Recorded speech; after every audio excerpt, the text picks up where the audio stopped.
On this next leg of their exploration of Kenya's wildest places, Dos Winkel and family venture into the country's driest and most unforgiving regions to photograph two of Kenya's most hardy and resourceful peoples.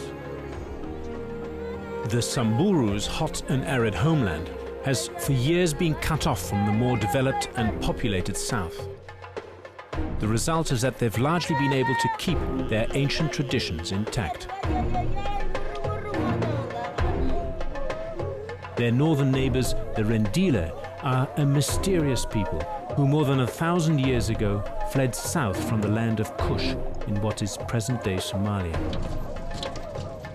With the help of Kenya expert George Rumagere, Dos and family go in search of Kenya's oldest and most specialized desert people.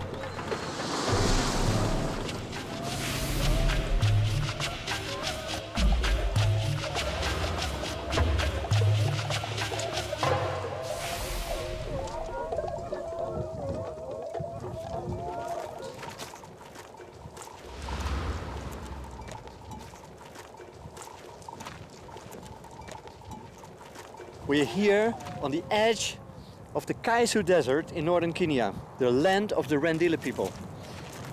And we hope to find out how these people thrive in this harsh environment. And harsh it is. 22,000 square kilometers of stony desert, where temperatures soar to over 50 degrees Celsius at midday. And there is no running water for hundreds of kilometers.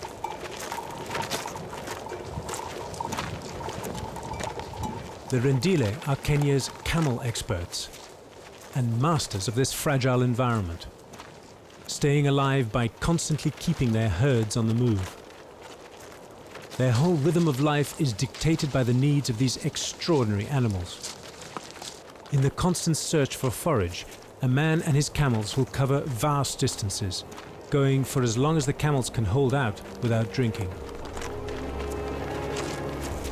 This warrior is now heading back towards his settlement and watering hole, having survived for nearly 2 months on only blood and milk drawn from his camels.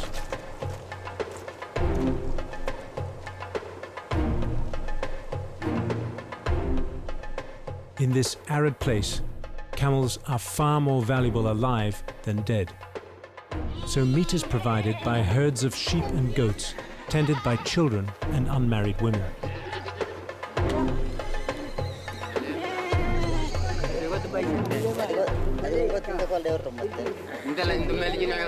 This community and their movable settlement is known as Dupsai Monte. Dupsai is the name of their clan, one of 9 in Rendile land, and Monte is their chief elder, who also functions as the spiritual leader or light. The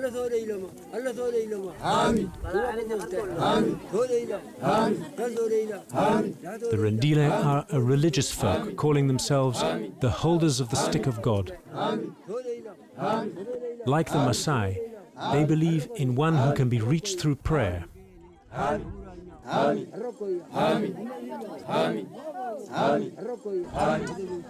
The lice is also said to be able to read the will of God through a number of divination methods, such as tossed stones or bones.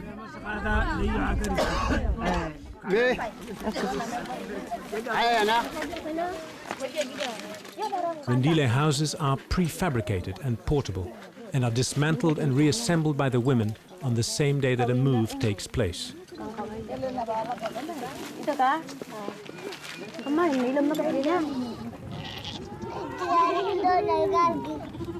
Decisions in the community are made communally and arrived at after long discussion. Rendile society is based on consensus. A famous saying states that peace is more important than food. These girls are making the final preparations before taking a herd of goats away for a week's grazing in the relatively lush grass at the foot of the distant Ndoto Mountains. To avoid moving camp every day, the Rendile have evolved a semi-nomadic lifestyle in which the warriors take care of the day-to-day grazing and watering of the camels, whilst the older men, women and children occupy settlements, which shift 2 to 3 times a year.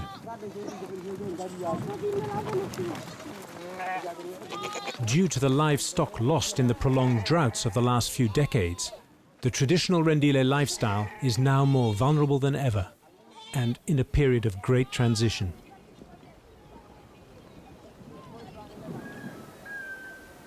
Large numbers have been forced to settle in townships around mission and aid supply outposts. Here, overgrazing has often turned the surrounding country into near wastelands. Khor today is the largest of these settlements. In 1976, the UN launched here a multi-million-dollar effort to encourage the Rendile to settle down. The idea was that they would sell their meat and dairy products here, and in the process, jobs would be created.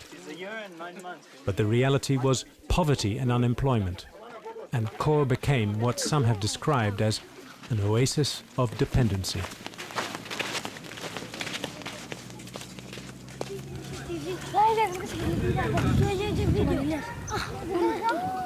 For many Rendile, it was not just food, but also a chance to educate their children that drew them to Khor. Faced with increasing drought, it was thought that the risk facing the family would be spread by having at least one child in school, destined potentially for a paying job.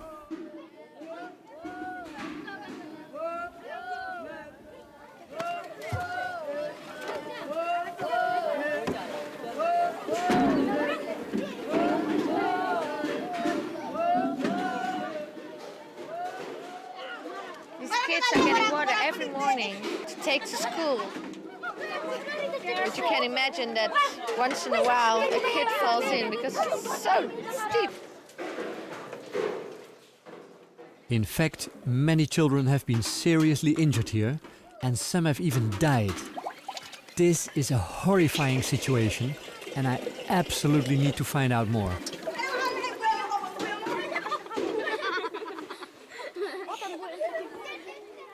I was told to speak to Herkenna, who is running a local project that wants to improve the safety of the wells.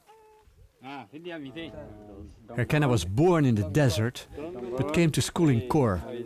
He now lives here, with his wife and children. In a sense, he has a foot in both worlds, with a herd of camels grazing in the surrounding desert, and a job as a research assistant in town. He's happy to tell me about the project he's developing and show me the dangers with many of the existing wells. Angalia hii yote imewekwa nyembamba crack hii kitu haisi kutoka. Unaona? Yeah, just look at this water, how contaminated it's been. Only this gap here, it's far too big and far too low. Herkenna explains that each well is owned by an individual family, although water will never be denied to someone else who needs it. Says this one killed, the last death was a warrior in November. Oh, here. Because they cut half drums, which they put here.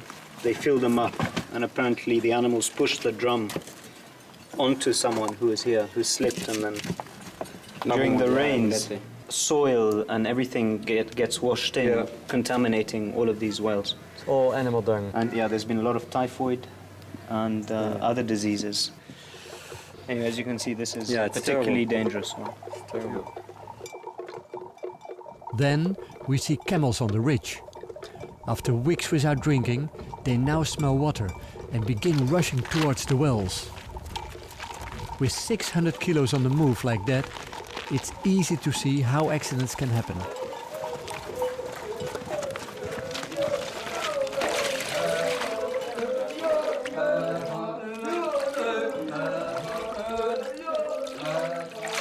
Being the wet season, the water level is relatively high.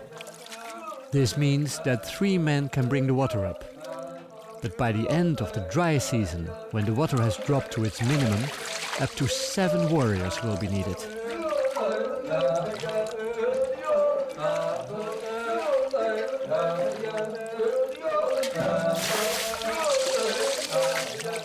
One reason a camel can go for such long periods without drinking is simply the quantities it downs in one sitting. which can be as much as 135 litres in 10 minutes.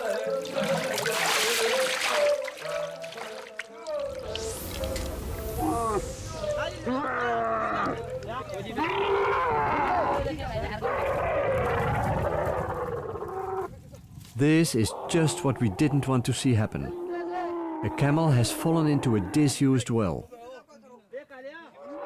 Weighing around 300 kilos, even with 10 people tugging, there's little chance of getting him out.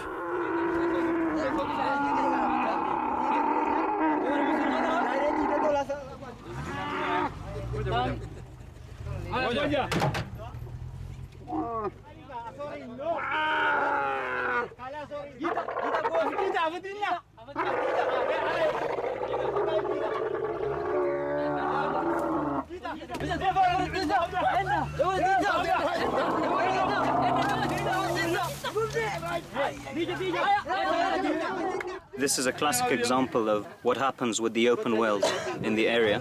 Camels fall in like this, often catching people inside, whilst they're actually, drawing water. And as you can see, this time we were lucky. They happen to have ropes and we happen to have a car. But generally, it would involve serious injury or maybe even death of animals or people. The camel here is the most important possession. Any loss is deeply felt, as the Rendile draw from the animal all that's needed for life: milk, blood and transport. On the rare occasions that a camel is slaughtered as part of a ceremony or because it has become lame, everything from the carcass is used: meat, bones and skin. The camel is so central to Rendile culture that even the days of the week and seasons of the year are named after various camel-related activities.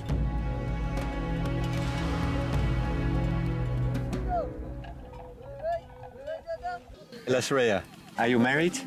Administrator? Yes. When did you marry? Administrator. Chile, go helora. Bulewa, a local teacher, helped me talk to Lasarea, one of the warriors. He got married this year and is looking forward to having the biggest family possible. You have your own well, Lasarea?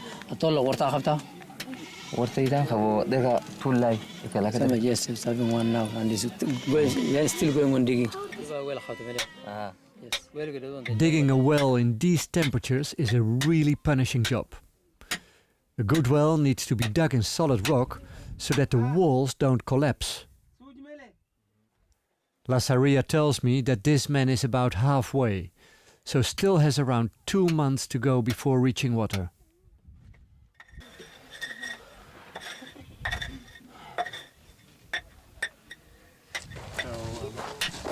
So why are there so many wells? Not too many people live here, but there are wells all over.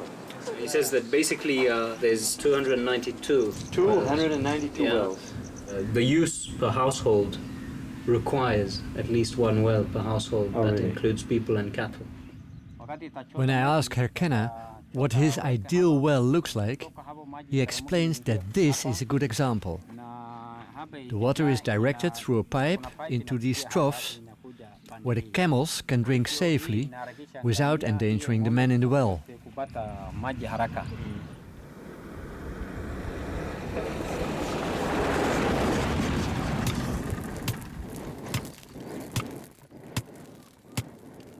It's the end of the rainy season, a time for weddings and Thanksgiving ceremonies. And the local blacksmith is enjoying his busiest time of the year, making bangles and other metal ornaments, and of course spears. The work is carried out in a way that hasn't changed in centuries. His mother uses goat skin bellows to coax the maximum heat from the coals. Okay, you make spears and you make certain tools, but what are you making most of the time? Raw. These ones. Okay, these knives. Yeah, knives. Yeah. Oh, even bells. Those bells. Yeah, and bracelets. Bracelets. Oh, that's nice. Yeah. Oh, okay.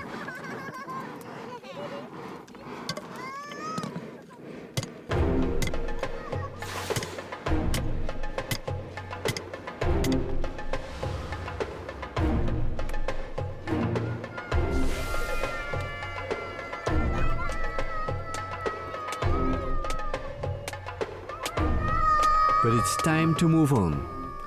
By special invitation from Herkenna, in this time of joy and festivities, we've been given a rare chance as outsiders to attend a traditional Rendile wedding. It's planned for tomorrow in Herkenna's family village.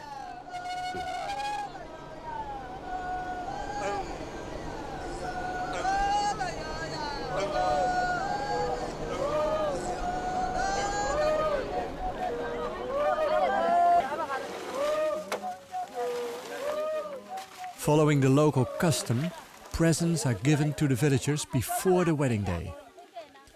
And ours is the traditional bag of sugar, some tea and tobacco. It's also an opportunity for us to introduce ourselves before the big day.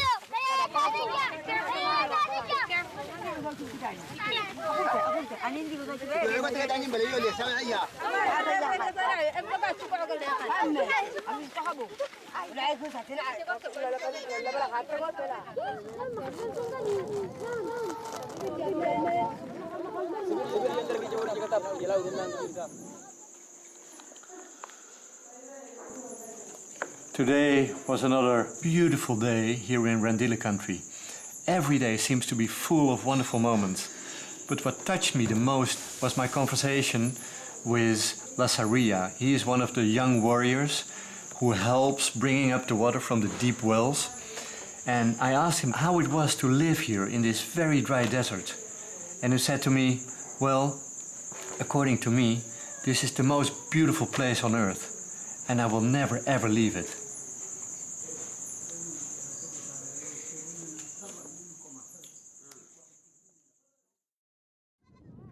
At dawn the next morning we return.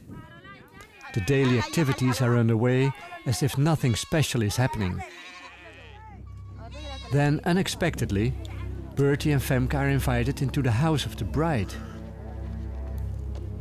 They learn to their shock that following tradition, on the morning of her wedding, the young bride is circumcised by the women of her clan. It was for us really scaring. I have the blood still on my hand. We both were crying and it's really... Yeah, it's really tough. amazing. We were I'm still shaking sick and- about it, you know. Yeah, but it took so long. Actually, it is a small piece, but they do it so carefully, but so slow. And the girl was in so much pain and she didn't even cry. Not one tear. And When they were circumcising her, when they were doing it, she was totally quiet. But after that, she was like she was gonna faint yeah, because she had so much pain. yeah. And then So she much was in pain. a sort of trance. Eh? Yeah. Doing like this and yeah. But it was quite an experience. But I'm still shaking. Yeah, it was for our Western woman not the nicest thing. This event nonetheless marks the most important transition in the life of a Rendile woman. And although the culture is changing fast and moves are being made to introduce alternative rituals, here in the desert, female circumcision is still widely practiced. The groom then arrives from his village with his best men and best friends. A young goat is slaughtered. The blood is collected and mixed with milk as a restorative for the bride. Then from the meat a stew is made for her to eat later.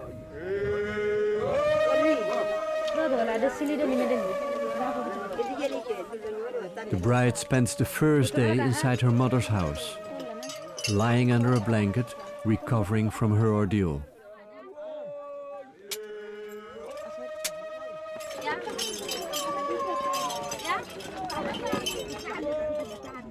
Almost as if from a scene out of the Old Testament, the groom brings with him 2 fattened sheep.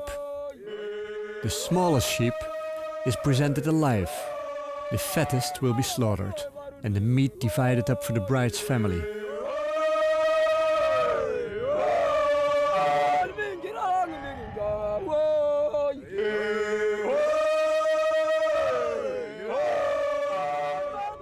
At this point, the groom and best men take off their shoes. They will be held by the bride's family for 2 days, until the groom moves in to live with his new wife.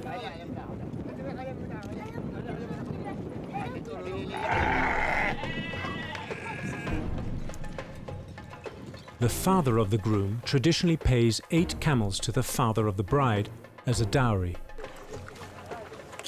The parents of the bride then usually give 1 camel to the married couple.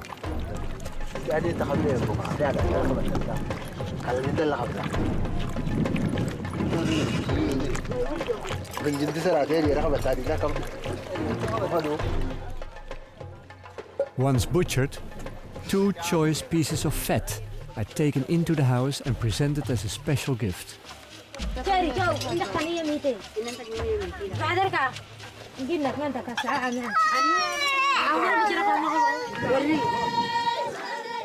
Throughout the day, groups of women from surrounding settlements arrive. They sing to the good fortune of the bride. These imposing necklaces, known as burgurchas, are worn only by married women.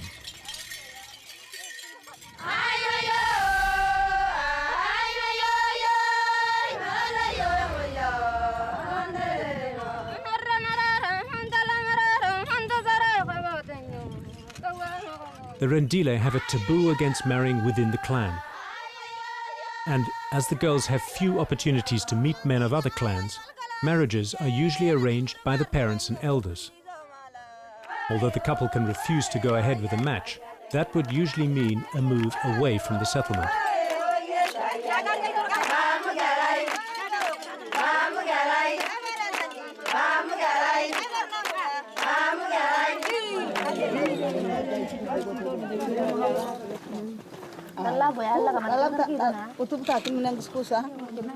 One of the high points of the wedding is when the bride is presented with her own house. In fact, the Rendile term for marriage actually means house building. The whole event is filled with symbolism. The materials used to build the bride's new house are in fact taken in part from the home of her mother. This represents continuity in the face of transience, a powerful symbol with deep resonance for a nomadic people constantly on the move.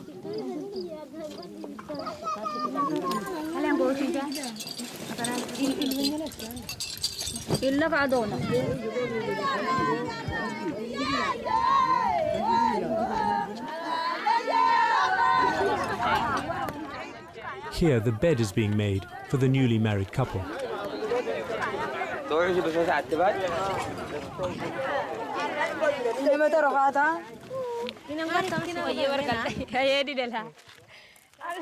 With the house just partially built, the bride takes her place on her new bed.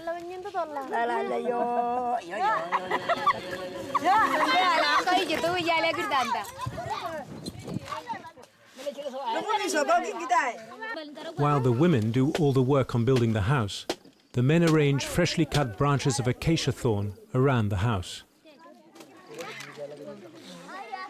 This also primarily has a symbolic function, wishing safety on the young couple as they begin a new life together.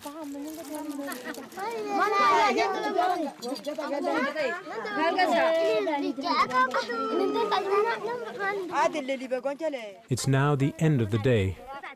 The bride is now in her new home. But she'll have to wait 2 days before being joined by her new husband. He'll then get his shoes back, and the couple can finally begin their new life together.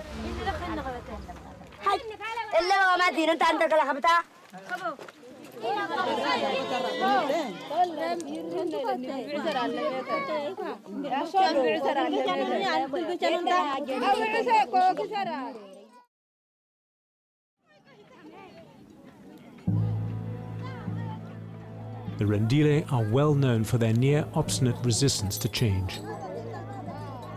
Yet their future now lies more than ever in the balance. While the government and international aid agencies continue to encourage communities to give up their traditions, settle in the towns, and get an education, the reality is that this will almost certainly lead to environmental devastation.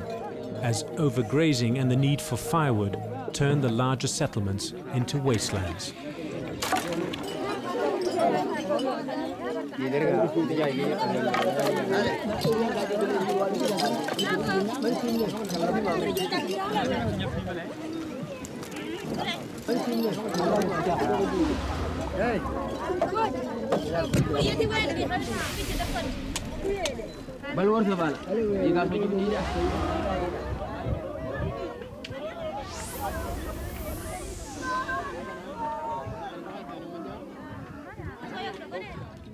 Many Rendile know that while a few youngsters with an education might find a job, for most that remains an unattainable dream. Life in the Kaisut has never been easy, but within traditional society, someone in trouble will always find help. And one thing's certain, nobody knows better how to celebrate the riches of these savage, fragile plains.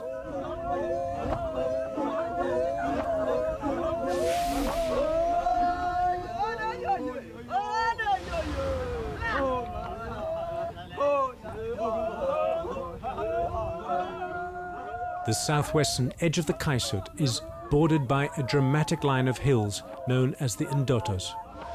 Behind them lies the land of the Samburu, a proud group of cattle nomads whose traditional lifestyle is increasingly under threat from recurring drought. But an enterprising few are trading their cows in for Rendile camels in an effort to hold on to their traditional pastoral way of life.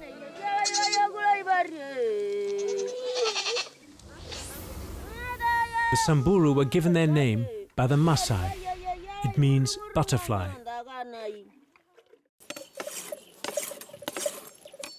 This describes both their constant movement and the impression of delicacy and beauty created by their personal adornments. This is in stark contrast to their fearsome reputation as skilled fighters.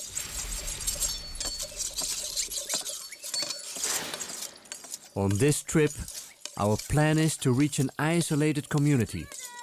And as there are no access roads, we'll walk in with the help of pack camels.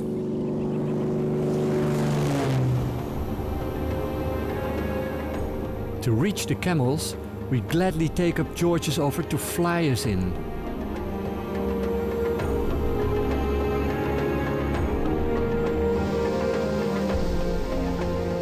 The rugged hills of the Matthews Ranges have a raw primeval beauty. But the most striking features are the Lagas, or seasonal rivers, which run through this country like giant snakes of sand.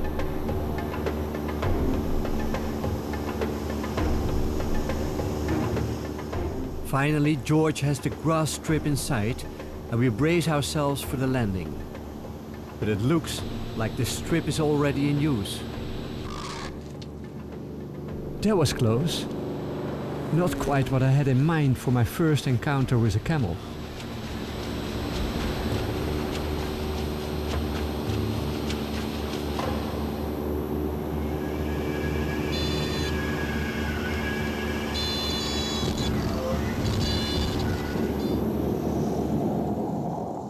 Camels have always intrigued me, and I'm looking forward to this unique opportunity to get to know them.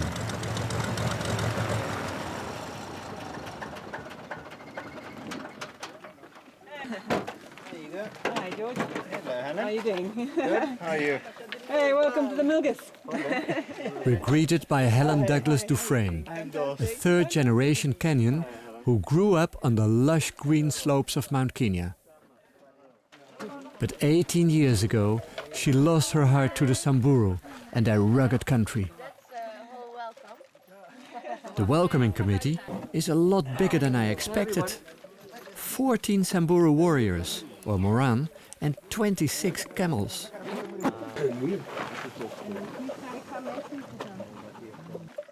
As we load the camels, I begin to appreciate why there are so many of them. For a trip like this, everything needs to be carried in. Also, many potential dangers lie ahead. Spare camels are needed in case of accidents, which can be caused by quicksand, rockfalls, or even lion attacks.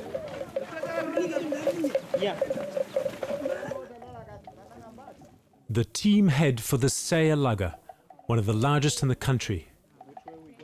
For the first few days, they'll use this sand highway to head south some 80 kilometers to search out a remote community experimenting with raising camels. In this dry country, the only reliable water source is the Lugger. But the peace and calm here is deceptive. The Saya Lugger has the reputation for being the most treacherous in Kenya. Each year, people and animals are trapped in the quicksand or swept away in raging torrents that can appear suddenly without warning.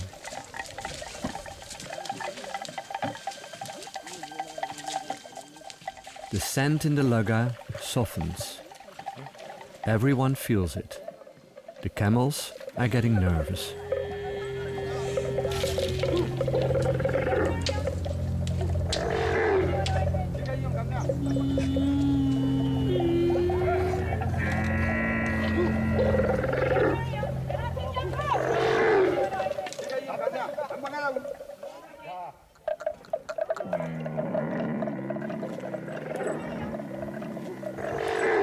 Before a serious accident occurs, Helen takes the lead and navigates a path through the soft sand.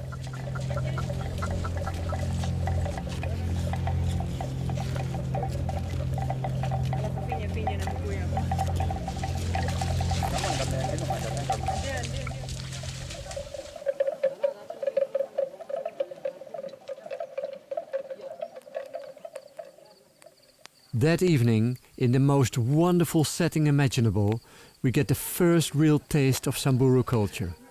A spontaneous performance of song and dance. Most evenings this goes on until late.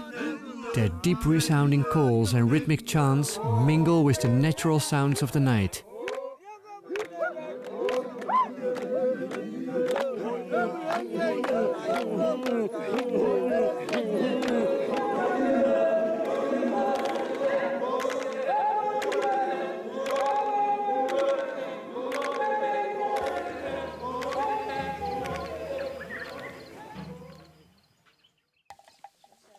We're up before sunrise the next morning, eager to make the most of the cool of the day. To keep our camera equipment running, we have to rely on this small solar panel to charge our batteries. All right, that looks good. Now we're going to connect him, because this camel can only function with solar power. Yes. Believe it or not. I guess if the camels are ready and everyone's set, we might as well take off before it gets too hot, yeah? Yeah. I saw some elephants last night about 1 o'clock in the morning down in the Lugger. I'd like to have a look and see their tracks. should, yeah. See what else came to the waterhole. Okay. These are very, very fresh elephant tracks. Look, like this is his little foot and two Femke, hands. Yeah. You wanted to see some proper leopard tracks. Yeah. There you go. Show me. You can see it's That's a perfectly good one. round, yeah? There's no nail mark, so you know it's a cat with retractable claws. So he came to drink here, right? Yeah, obviously. It's a shame they must have got wind of us and then they ran off. took off, yeah. But we'll see where they drank upstream. Yeah. Let's go, guys. Martin.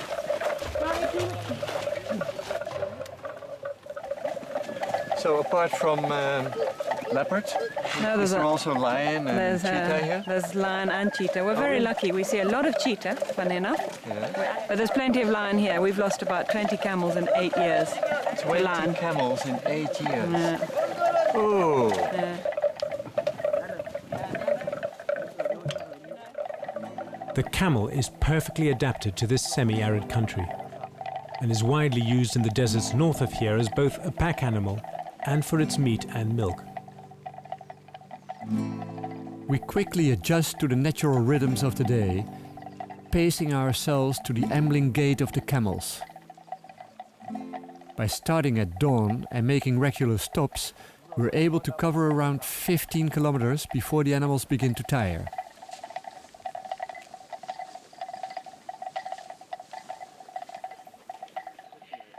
During the first break, we're amazed to see the camels attacking hungrily the branches of the acacia trees with their long thorns. But what they're really after are the coiled spring-like pods. With a crude protein level of nearly 40%, they're incredibly nutritious. He loves it.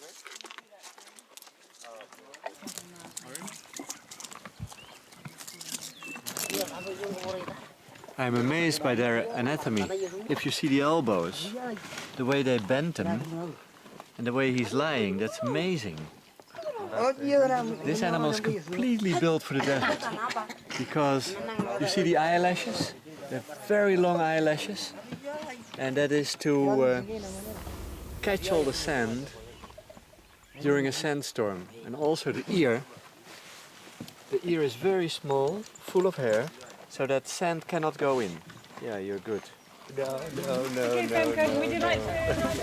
Yes, I do. Yeah. Yeah, okay. This is hot. Yeah, well, you'll get used to it.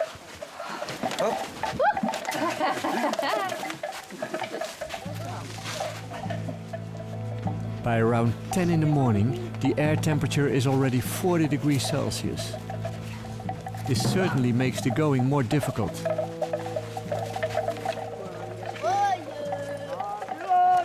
There's so many baboons over there. Stop. Just stop. There are many. Oh, look. Thing on there between. But there must be a water hole there. Yeah, that's what I'm thinking. And I think there are more than 100 baboons.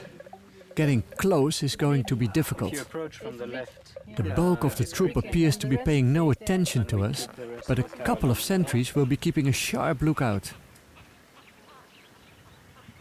These baboons are not afraid to show themselves. But will they let us get close enough for a good picture?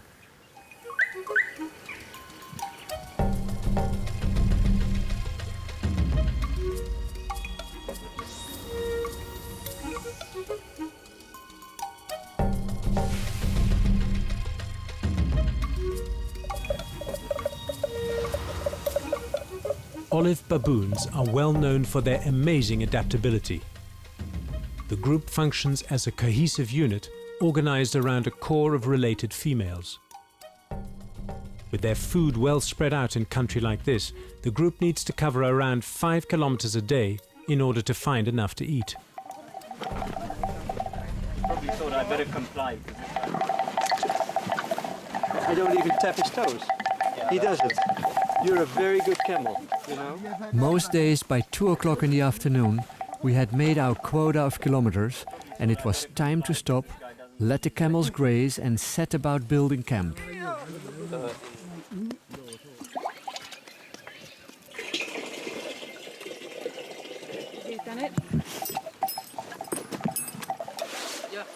Getting that 100 kilos off the back is a welcome relief. I heard you talk about several lion attacks, even here in the campsite. Yeah. How is that possible? How can a lion kill a big animal like this? Well, actually camels are very easy to kill because they jump on the back and then the camel swings his neck round and they grab him by the throat. But we've got one camel who's been attacked 4 times. The lions have jumped onto his back and he knows the only way to save himself is to run for where the person who's looking after them is. Oh, really? And then the lions are scared of people. They have a great respect for people anyway around here.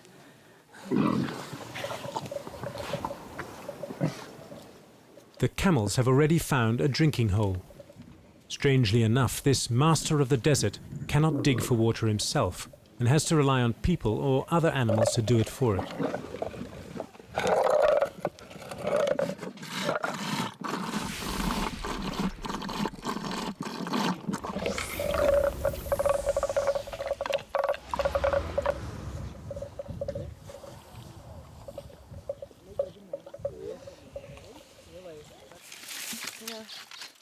Then, when Helen mentions that she's never known a woman able to light a fire in a traditional way, Femke quickly rises to the challenge. Yeah? Yeah. Perfect. Yeah. I will be able to do this. Just got Gonna challenged. need a bit of this dry elephant dung. Can't believe a woman cannot do this. I'm gonna do this. Let's feel it. It's getting hot. It's really getting hot. Keep it in there.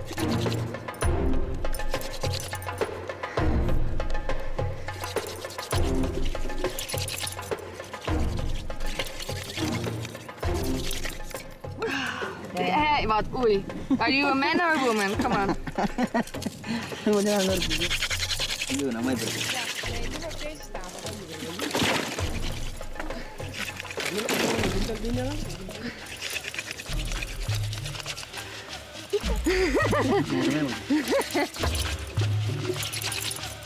Okay, I can't.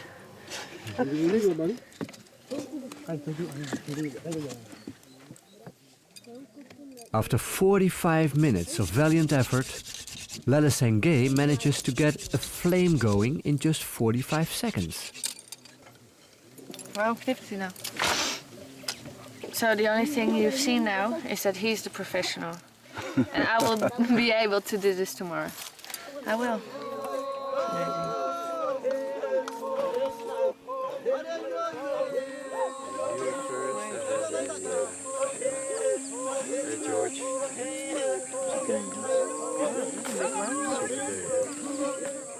Once night falls, the camels settle down in a group in the center of the camp. They're now at their most vulnerable.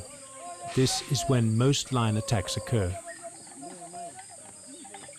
While some camels take turns sleeping, others stay alert, quietly chewing the cud.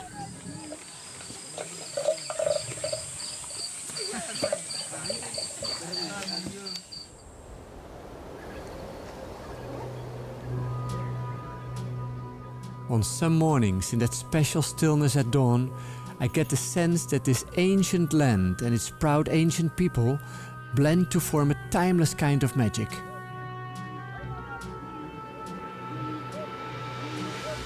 Do you consider these people primitive?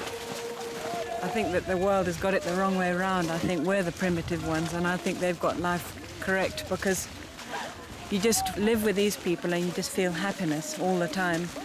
You know, if you go to our society, just people don't seem to be happy like when you're with these people. We're the primitive ones. We've lost the plot.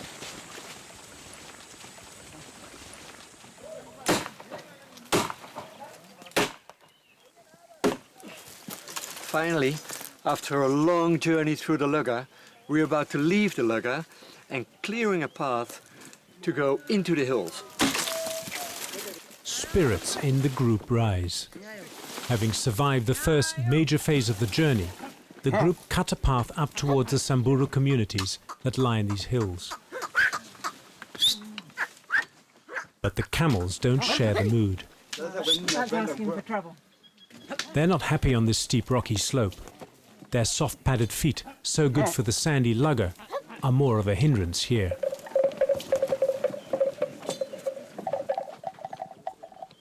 As we climb onto the ridge, a new world opens up before us. Rolling hills punctuated by towering remnants of ancient volcanoes. And the vegetation has changed. There are many different kinds of flowers here, but they're all tiny. You have to get on your hands and knees to see them.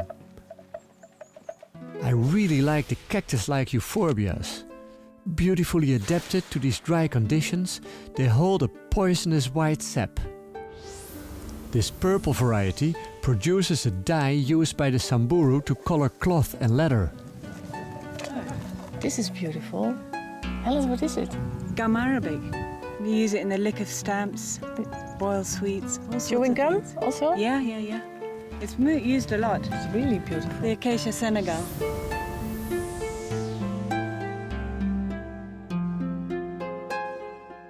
Then ahead we see our first Samburu homestead, the immediate cause of much excitement among the warriors.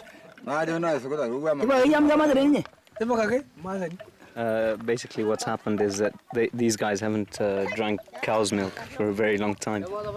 And when we arrived here, the women offered some milk. And the first thing they asked was, is it cow's milk? And she said, yes, of course. And that was complete excitement.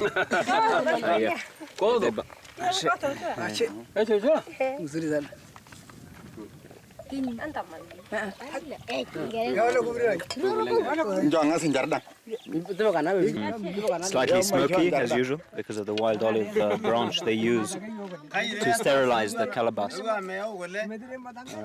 It's an acquired taste. I don't mind it. I was brought up on this stuff. So. That's how they get all their vitamin C, is through this milk. Leaving the camels resting in camp, the team cover the last kilometers on foot. The leader of this homestead, or ngang, is Kirimboto. With his winning smile, he introduces us to the 28 members of his family group who live here. Ik zal maar eerst gaan, hè? Ja.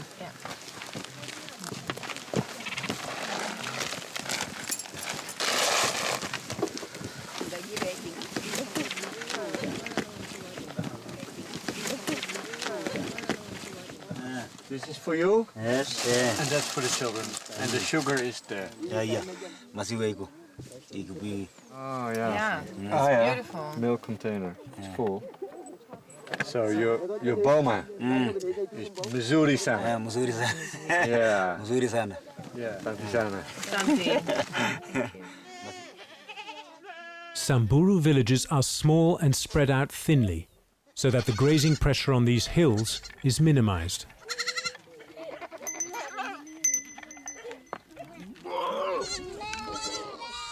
Any form of settled farming is looked down upon.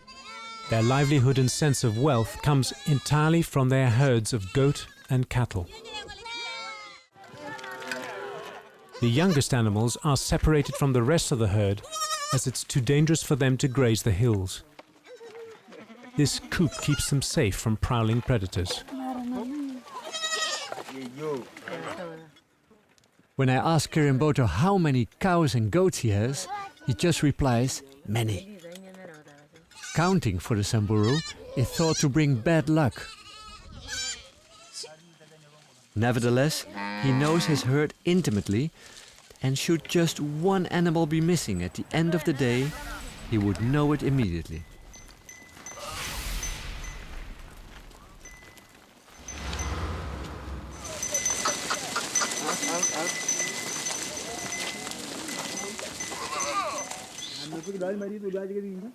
George, can you ask her what she's making? No, English. Can you? Says she's manufacturing this for her daughter. That's behind. Yeah. Oh, that's her daughter. Yeah. Samburu women don't wear the typical flat necklaces of the Maasai. Instead, from a young age, they're given single loops of beads by admirers, which over time merge to form a thick collar. The Samburu believe that by the age of 15 or 16, a girl should have enough beads to support her chin. This is then considered a sign that a girl is old enough to be married. Another reason to have a good collection of necklaces is so that they bounce nicely when dancing.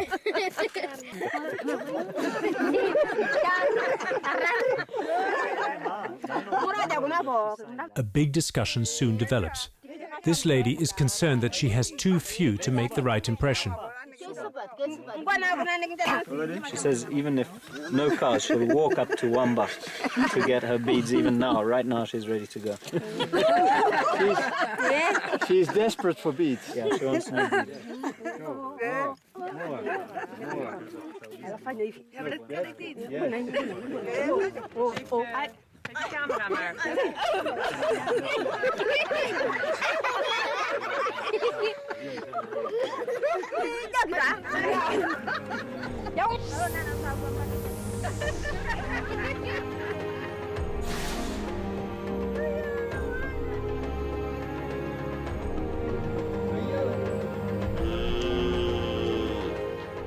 But all is not well.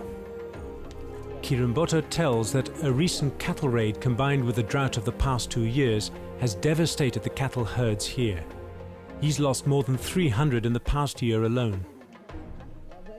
Some homesteads have lost all their cows, and this is putting great strain on the surrounding communities.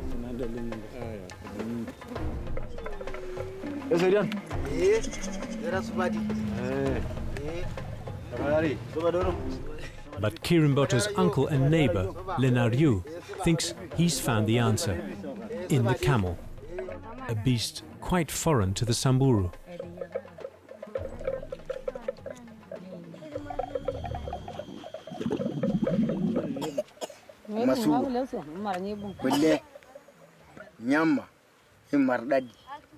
He says milk at all times, meat at all times. An animal that can withstand the most extreme conditions, heat, and still feed the family. He says all of the children around here have survived through drought and everything thanks to the camels.